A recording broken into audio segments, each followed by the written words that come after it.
Nais nyo bang lumangoy sa dagat ng basura? Sa madumi, mabaho at delikadong dagat ng basura? Hindi. Yan ang ating kasakutan. Kung gayon, ito ang tanong natin. Paano maiiwasan magkaroon ng dagat ng basura? Paano mapapanatili ang kalinisan ng kapaligiran habang napapakinabangan ng basura? Tuklasin ang mga sagot ngayong Sabado, ika-4 ng hapon sa programang Positibong Pagbabago, ang programang naglalayong tuklasin ng iba't ibang gawaing pangkaunlaran ng mga individual at grupo tungo sa positibong pagbabago.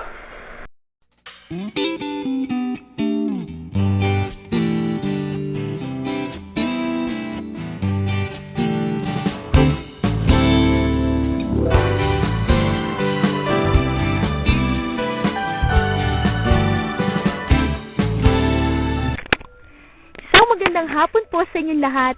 Ito po ang inyong lingkod, Angel Pahileto, ang inyong kaagapay tungo sa positibong pagbabago.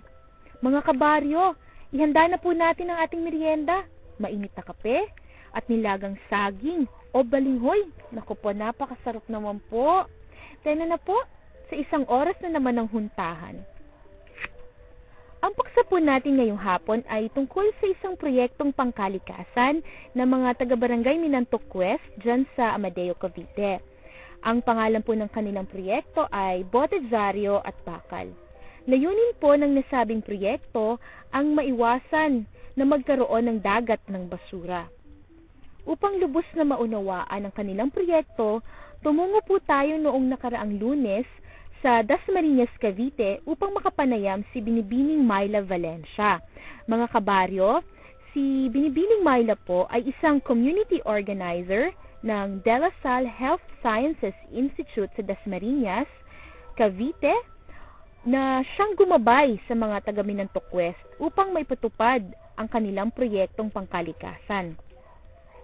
Atin pong pakinggan ang panayam natin sa kanya para po matuklasan natin kung paano nalutas ng mga taga-barangay ang kanilang problema sa basura. Isang magandang umaga sa iyo, Miss Myla. Maraming salamat po sa pagpapaunlak. Si Miss Myla po ay isang community organizer ng Lasal. Ipaliwanag niyo po kung anong inyong tungkulin bilang community organizer. Bilang isang community organizer, kami naka-assign sa isang particular na barangay at dito po kumukuha kami ng mga representante ng isang barangay doon, miyembro, at sinasanay namin sila kung sa gayon sila yung mamuno o manguna dun sa barangay. Katulad nun, ang sakop na pinamumunuan namin ay nakafocus lang dun sa pangkalusugan. Okay po. So, sa nitong nakaraang mga taon, ilang taon na po pala muna kayo sa Lasal bilang community organizer? Bali, 7 years na akong Okay. So, sa 7 taon po yun, sa 7 years, saan po kayo nakatalagang barangay sa Cavite? Sa barangay Minantok West, Amadeo, Cavite. Ito po yung kung saan maraming kape po, ano?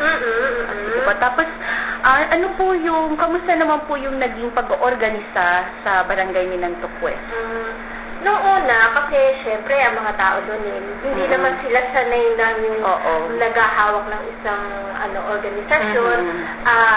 Sinanay muna namin sila sa mga pamumuno, tapos kumbaga, may mga kategorya yung bawat tao doon, yung representative, yung una is cluster leader, siya yung mangunguna doon sa isang proyekto, tapos yung researcher naman, ito yung sa pananiliksik ko, ano yung mga programa na pwede natin nilang gawin doon sa barangay, at meron din yung barangay health workers, sila yung nakatuon doon sa pangkalusugan aspeto ng barangay. So, kasi po ngayong araw, ang paksa natin ay tungkol sa mga programa sa pangkalikasan. Balita po namin na nagkaroon ng isang proyekto, ang samahan sa Barangay Minantok West, na kaugnay ng kalikasan. Maaari niyo po bang ibahagi sa aming lahat kung ano ang programang ito, o proyektong ito? Kasi, bali, ang organisasyon nila kasi may 3 committee yan. Okay. Kasi sinabi ko nga, di ba, focus na sila doon sa pangkalusugan. Ang una issue sa food security. Sabihin din sa pagkain. Tapos yung isa is sa kapaligiran. Alam naman natin na ang kapaligiran, isa rin to sa aspeto na nakaka-apekto sa kalusugan ng tao. At yung pangatlo ay yung sa health services. Okay?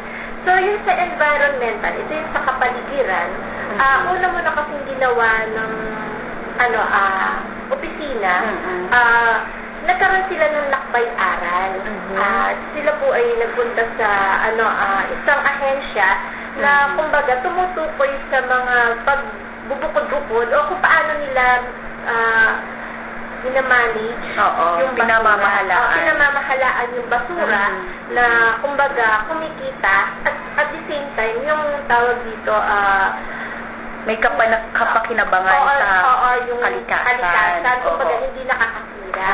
Kasi base dun sa kasi diba sabi sa inyo, sinasanin natin ng tao ng yung paliksik. Nagsisurvey sila. Nagsisurvey sila. Based dun sa survey nila kung ano yung ginagawa nila sa kanilang basura, karamihan doon ang lumabas ay sinusunog. Tapos yung iba ay tinatapon sa mga ilat. Ngayon, doon sa pag-aaral ng grupo na ito nakakasama sa kalikasan at the sa kalusugan. So, ngayon, yung isang napuntahan nilang lugar, gumagamit ng tinatawag nilang MRF, yung Materials Recovery Facility. So, doon sila kumuha ng idea kung paano nila aayusin yung kanilang basura. So, una, humingi sila ng tulong. Bilang ako, as community organizer, giniya. Kumbaga, sinulungan ko sila kung kaninong ahensya sila pwedeng lumapit. Kasi syempre, kailangan din nila ng konting seminar. Kung paano yung bubukod-bukurin yung kanilang basura. So, nakipag-coordinate kami sa isang ahensya. So, yung ahensyang ito ay ang Cavite Green Consortium. So, itong ahensya ang gumabay sa kapit-kamay sa pagkakaisa sa kalusugan na yung pangalan po ng organisasyon ng Minantok West. So, ano po yung pangalan ng proyekto na pangkalikasan na kanilang nabuo? Ito yung bote, dyaryo, bakal na ang tema nito ay etong mga cluster representatives natin, sila yung namimili ng basura sa bawat bahayan. Pero bago sila mamili, dumaan mo na yun sa iba't ibang proseso. Una nga yung nag-seminar sila. Tapos, kaagapay nila ang barangay council. Kasi syempre, mahirap naman na ang isang organisasyon, kailangan na merong kaagapay na batas. Kasi diba, mahirap na magpatupad kung wala kang kasulatan na kasama. So, ang suporta ng barangay council noon, gumawa sila ng ordinansa tungkol dun sa basura. Na katulad nun, sila nga ang mamimili ng basura. So, ipinagbawal ng barangay council na pumasok yung mga tagalabas na yung mga mambobote. Para kumbaga wala na silang kompetensya, sila na mismo ang mamimili. Kasi bago pa din yung magkaroon ng yung pamimili, actual na pamimili, nagkaroon sila ng pulo-pulutong, yung sector meeting na tinatawag na tinuruan din yung mga bahayan kung paano maghiwa-hiwalay ng basura. Mahirap naman mamimili na sama-sama. Matrabaho pa yun, saka medyo delikado din. Baka may mga bagay na matatalim o kaya nakakahawa. Katulad na yung mga nabubulok. Kasi part ng kanilang isang committee, yung sa food security, yung pagtatanim, yung mga nabubulok, doon nila ginagamit as pataba ng kanilang isa.